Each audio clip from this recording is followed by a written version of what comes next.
तो आज हम इस वीडियो में पाथ लेंथ को देखेंगे कि पाथ लेंथ क्या होती है। तो उसको समझने के लिए मैंने एक एक्सिस बनाया हुआ है, एक्स एक्सिस, और इस एक्स एक्सिस में ही आपका कोई एक ऑब्जेक्ट मूव कर रहा है। अब कोई भी ऑब्जेक्ट अगर इस एक्सिस में मूव कर रहा है तो हम क्या बोलेंगे उसको कि मोशन जो है उस ऑब्जेक्ट का एक स्ट्रेट लाइन में हो रहा है, इसीलिए इसको बोलते हैं मोशन इन स्ट्रेट लाइन भी बोलते हैं। तो चलो स्टार्ट करते हैं यहाँ से।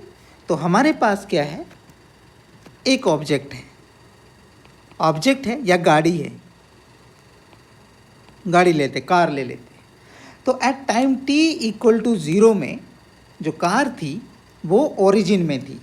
ओरिजिन क्या है, ये जो ओ पॉइंट है ये ओरिजिन है, और इस ओरिजिन या रेफरेंस पॉइंट ये मैंने पिछले वीडियो में आपको बता दिया है।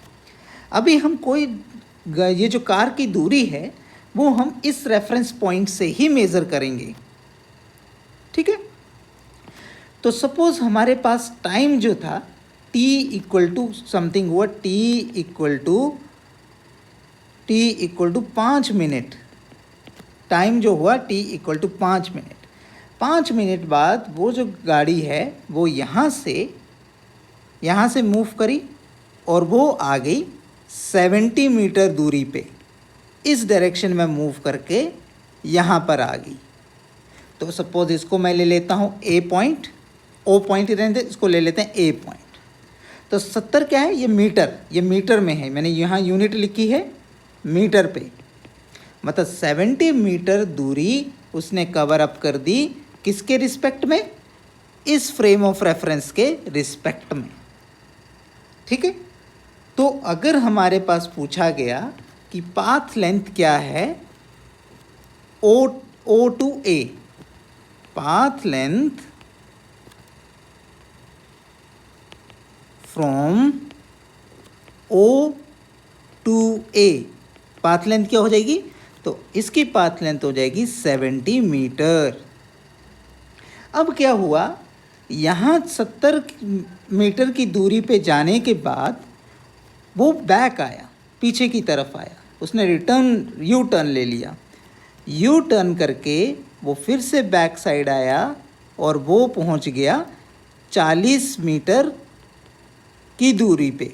मतलब कितना वो पीछे आ गया, यहाँ से वो 30 मीटर पीछे आ गया ए पॉइंट से, इस डायरेक्शन में। और इसको पॉइंट को ले लेते हैं बी पॉइंट, ठीक है। 70 मीटर की दूरी पे आने के बाद वो यू टर्न ले लिया और वो आ गया 30 मीटर पीछे फ्रॉम ए पॉइंट। तो ओरिजिन से कितना मीटर दूरी पे आ गया, ये 40 मीटर की दूरी पे आ गया from with respect to O, ठीक है। यहाँ से देखोगे तो ये 40 मीटर की दूरी पे आ गए। अभी हमें बोला गया कि आप पाथ लेंथ बताइए फ्रॉम ओ से ए से और बी की जर्नी की तरफ। ओ ए बी की तरफ जब ऑब्जेक्ट ओ से ए गया और ए से बी में गया तो क्या पाथ लेंथ हुआ, तो आप करोगे पहले ओ से ए में कितना था 70 मीटर, फिर ए से बी में कितना दूरी गया, यहाँ से गया 30 मीटर की दूरी कवर अप कर ली, और यहाँ से कितना दूरी कवर अप किया, 1 2 3, तो 30 मीटर की दूरी और कवर अप करी। तो टोटल कितना हो गया 100 मीटर। तो पाथ लेंथ क्या हो जाएगी, 100 मीटर हो जाएगी, ठीक है। सिमिलरली फिर उसके बाद क्या किया, उसने बोला नहीं मुझे और भी पीछे जाना है, तो वो यहाँ से दोबारा से गाड़ी को मूव किया, बैक साइड आया और फिर यहाँ पर इस पॉइंट पे जाके रुक गया। ये पॉइंट ले लो सी, अब कितना और पीछे आ गया,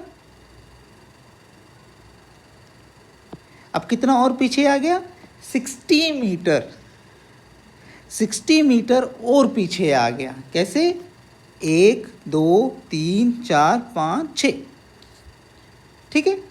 60 मीटर और पीछे आ गया सी पॉइंट तक पहुंचने के लिए।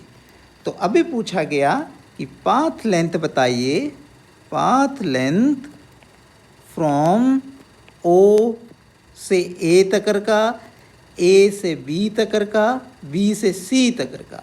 तो कितना हो जाएगा? 70 metre plus 30 metre plus 60 metre. तो टोटल कितना पाथ लेंथ हो गया? 160 मीटर। 160 मीटर की दूरी गाड़ी ने कवर अप कर दी। ठीक है, तो ये जो है ये होता है पाथ लेंथ।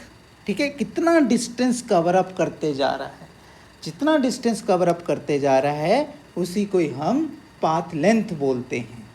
ठीक है, तो पाथ लेंथ क्या हुआ? ये वेक्टर क्वांटिटी हुआ कि स्केलर क्वांटिटी? जो पाथ लेंथ है वो स्केलर क्वांटिटी हुआ। पाथ लेंथ जो है it's a scalar quantity,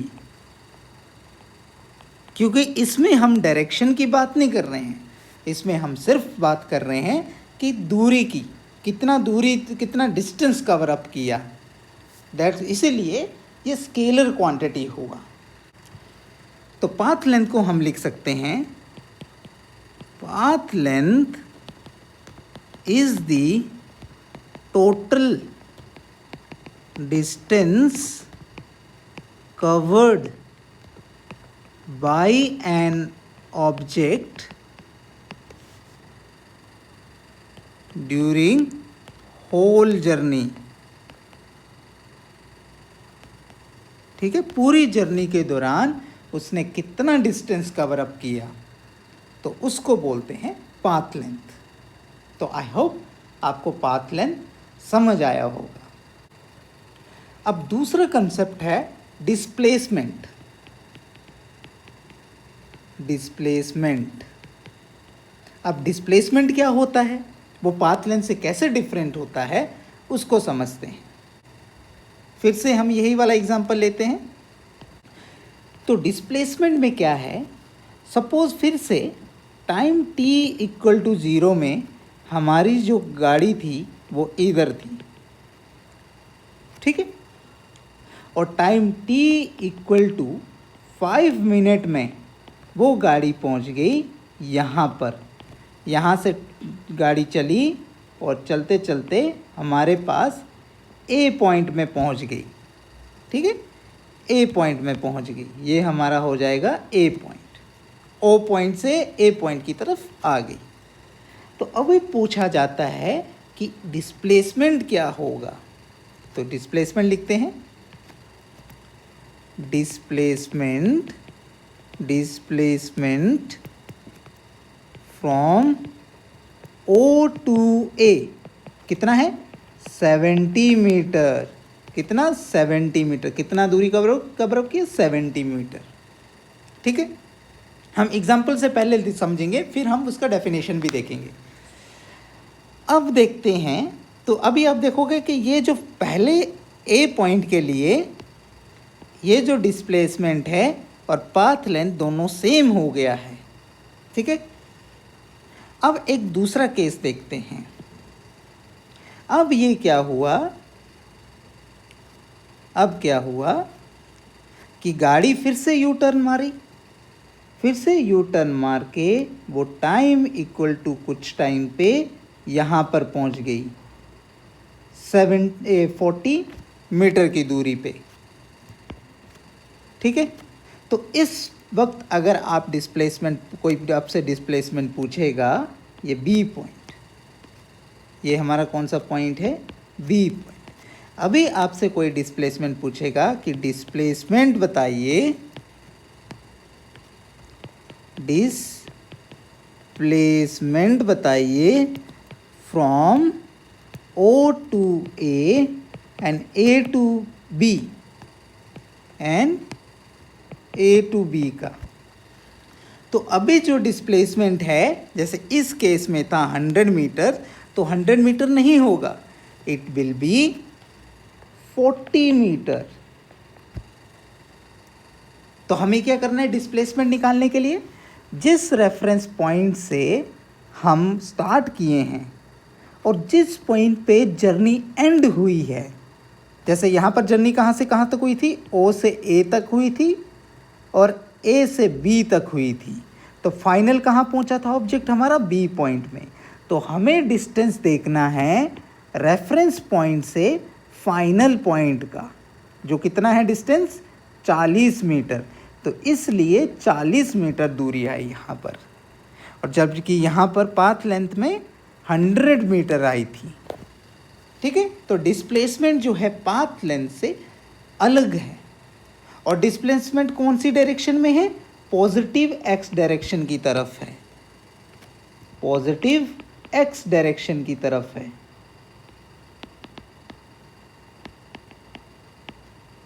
positive x direction की तरफ है।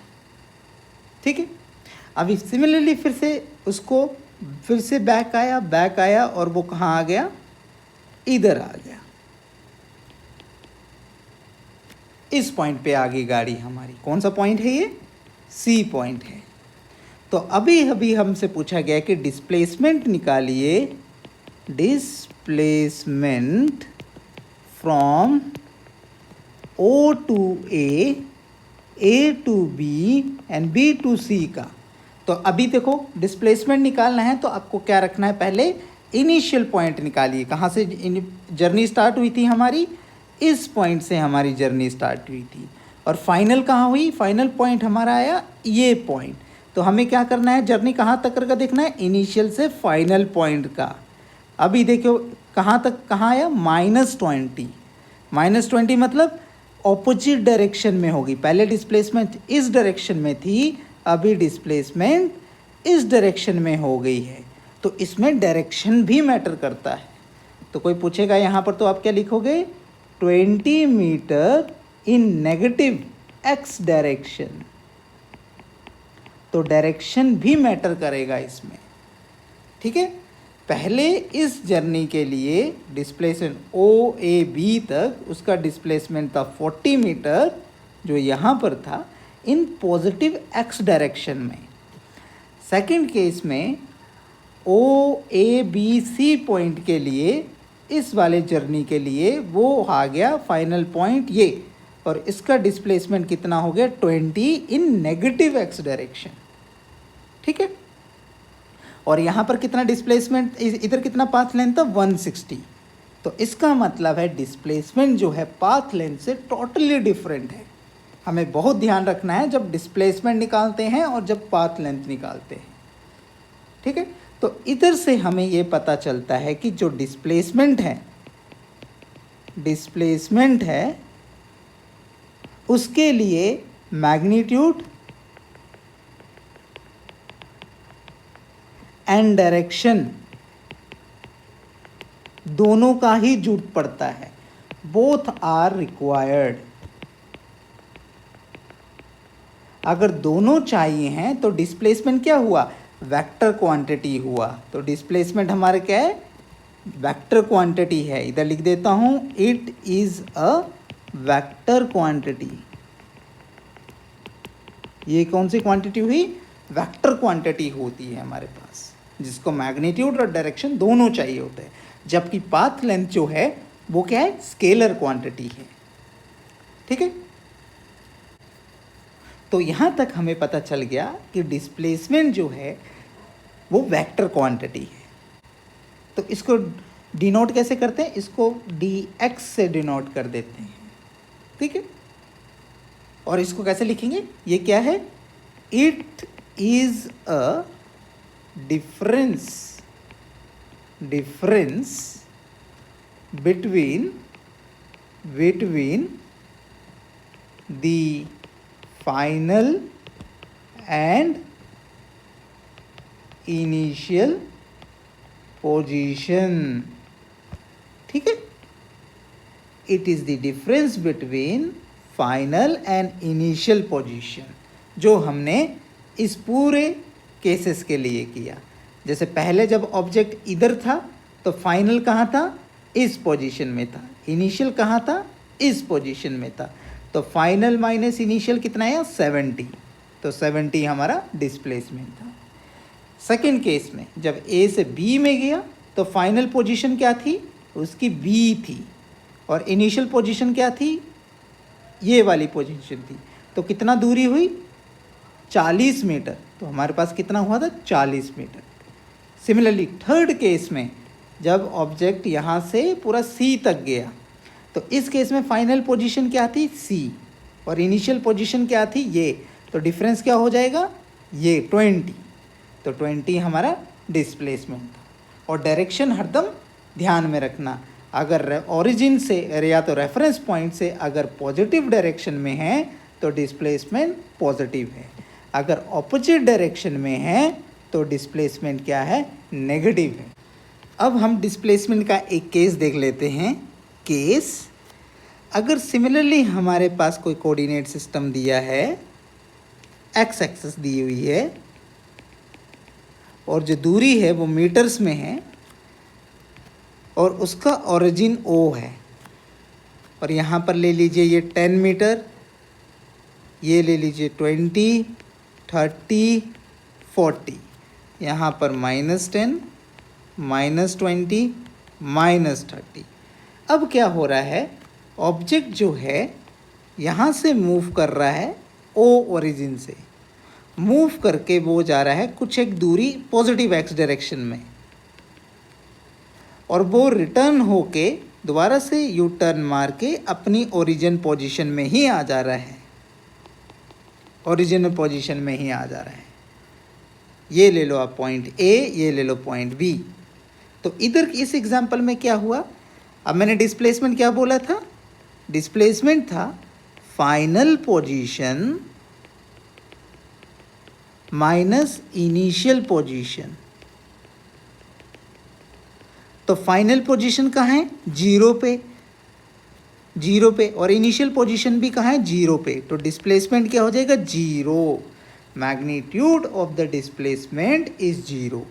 जैसे इसका सबसे अच्छा एग्जांपल क्या है, जैसे आप स्कूल जाते हो और स्कूल से दोबारा घर में आ जाते हो, तो आपका क्या हो गया नेट डिस्प्लेसमेंट क्या हो गया 0 हो गया। ठीक है, तो ऐसे केसेस में डिस्प्लेसमेंट 0 हो जाता है। तो पाथ लेंथ कभी भी 0 नहीं होगी अगर ऑब्जेक्ट मूव कर रहा है, बट डिस्प्लेसमेंट 0 हो सकता है। तो आई होप आपको पाथ लेंथ और डिस्प्लेसमेंट समझ